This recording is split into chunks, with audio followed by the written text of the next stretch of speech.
On a piece of paper, margin is the 1 inch top and bottom and the 1.25 inch right and left side that we leave empty.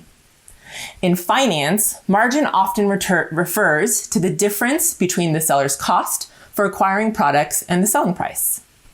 When this leadership expert in January suggested that the key word for leaders this year is margin, I believe he was referring to the idea of finding more space for rest, for reflection, more space for time with our families, for a Sabbath, for a trip to the beach.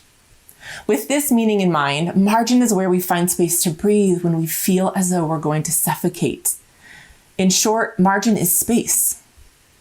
Personally, when I think of margin, while I do think of all of the things I just mentioned, I also happen to be raising 2 kids who have Down syndrome and 1 daughter who's a person of color. And so honestly, the first thing I think of when I hear the word margin is actually the word marginalized. This word marginalized was coined in the 1970s to describe the experiences of those who live on the fringe of mainstream America. People who are marginalized are systemically excluded from full participation in their communities.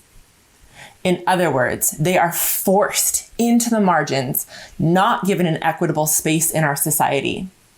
And while those of us who are not in the margins, those of us taking up all of the space in the systems, while we are in search of margin as defined by extra time and space, people who are pushed into the margins are often looking for an equitable amount of space to achieve their potential, to be seen as valuable and to be treated fairly and justly.